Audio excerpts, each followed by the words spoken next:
मेरठ के न्यूट्रोमा हॉस्पिटल के अंदर आज हंगामे की सूचना आई है, क्या पूरा मामला है, क्या घटनाक्रम हुआ?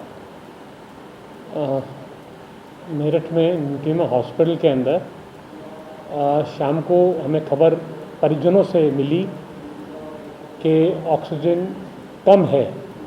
इस पे हम लोग सीएमओ मैं स्वयं अपने एसीएमओ के साथ जब वहाँ पहुँचा तब ऑक्सीजन लाइन में थी। ऑक्सीजन के सिलेंडर्स लाइन में लगे हुए थे, ऑक्सीजन ख़त्म नहीं हुई थी। एक पैनिक था लोगों में, किसी ने बता दिया था कि ऑक्सीजन ख़त्म होने वाली है। मैं वहाँ पे 2.5-3 घंटे रहा। उस दौरान ऑक्सीजन संयंत्र चालू था और जब वहाँ पे लगातार ऑक्सीजन के सिलेंडर्स अलग अलग गाड़ी में आ रहे थे और लग रहे थे। इस समय क्राइसिस का समय है। बहुत ही हिसाब से लोगों के अंदर ऑक्सीजन का वितरण किया जा रहा है। बहुत से लोग होम आइसोलेशन वाले भी ऑक्सीजन का सिलेंडर लेके जा रहे हैं, तो जिससे कि किसी भी जने को किसी तरह की परेशानी का सामना ना करना पड़े। शासन प्रशासन ऑक्सीजन की सप्लाई को सुचारू रूप से चलाने में जी तो मेहनत कर रहा है और लगातार दिन रात लगा हुआ है। तो इस हॉस्पिटल में कोई मतलब घटना ऐसी हुई कि कोई मरीज मरे हैं इसमें?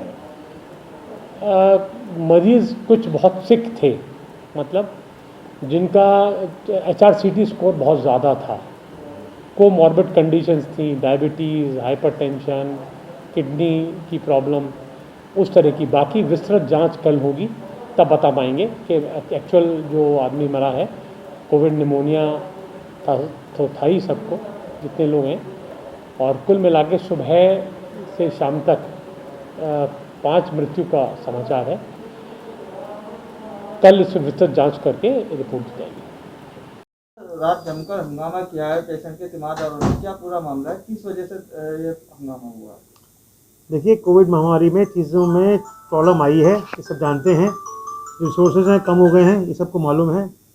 रिसोर्सेज क्रंच है, इसको मालूम है, परंतु इस तरह का व्यवहार मरीजों द्वारा बिल्कुल न्यायोचित नहीं है। जो मरीज़ कल मरे हैं वो डिफरेंट समय मरे हैं, और उनका मरना वो इसलिए मरे हैं क्योंकि उनकी बीमारी बहुत ज़्यादा बढ़ गई थी। जब किसी मरीज़ का कोविड स्कोर एक लिमिट से ऊपर होगा तो उनको बचा पाना संभव नहीं हो पाता है। उनकी ऑक्सीजन रिक्वायरमेंट बहुत ज़्यादा हो गई थी, उनके लंग काम नहीं कर रहे थे। ऐसे मरीज का बच पाना बहुत मुश्किल होता है। तो ये समझना पड़ेगा आम आदमी को कि जहाँ इटली जैसे देश, अमेरिका जैसे देश फेल हो गए और वो भी अपने 60 साल से ऊपर के लोगों को वेंटिलेटर सुविधा नहीं दे पाए, तो हमारे देश की तो क्या बचाते हैं। तो बीमारी को समझना पड़ेगा। अपनी बीमारी के लिए किसी और को दोषी ठहरा के उस पर लालच लगा के मारपीट करना, तोड़फोड़ करना कोई लाजमी बात नहीं है। सर, अगर बात करें हॉस्पिटल की, बहुत ही कम हॉस्पिटल ऐसे हैं जो इस टाइम पेशेंटों को एडमिट कर पा रहे हैं। उनमें से एक आपका हॉस्पिटल है जो पेशेंटों को एडमिट करके उनके स्वास्थ्य के लिए कोशिश कर रहा है, लेकिन अदरवाइज ऐसी घटनाएं होती हैं, तो उसमें इस तरीके का जो व्यवहार होता है उस पर आपका क्या कहना है? सर, ये हमारा जो मोराल है वो हमारा बिल्कुल डिप कर रहता है। हम जितने मोराल से काम कर रहे हैं, हमारे स्टाफ को मोटिवेट कर रहे हैं, हम लोग मोटिवेटेड हैं और काम कर रहे हैं, वो हमारा सारा मोराल जो है डिप हो जाता है। कल से हमने बिल्कुल पेशेंट के एडमिशन लेने बंद कर दिए हैं। सीरियस पेशेंट बिल्कुल नहीं ले रहे हैं। जो हमारे सीरियस पेशेंट को रेफ़र करने की बात हो रही है, तो ये कहीं से कहीं तक सही नहीं है मेरठ की जनता के लिए कि न्यूट्रीमा जैसा अस्पताल काम करना बंद कर दे, जबकि कोरोना महामारी है और सबको अस्पताल की ज़रूरत है। कितने बेडों की व्यवस्था है कोरोना पेशेंटों को लेकर, कितने एडमिट है अभी यहाँ पर? हमारे यहाँ जो टोटल बेड की व्यवस्था है वो 80 है। इसके अलावा हमारे हॉस्पिटल में इस समय करीब 150 मरीज़ भर्ती हैं, बाकी नॉन कोविड पेशेंट हैं।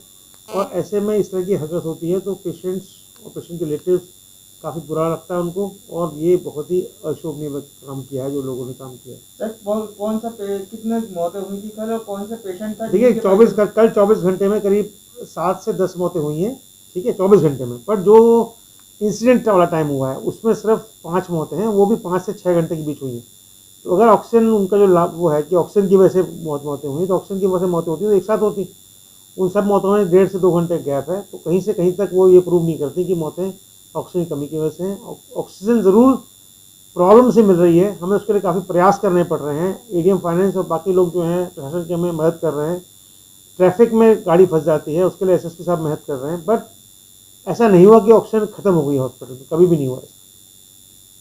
सर कहाँ का पेशेंट था जिनके परिजनों ने नाम ये पेशेंट जो है एक तो शामली का था और एक हमारा मेरठ का पेशेंट था।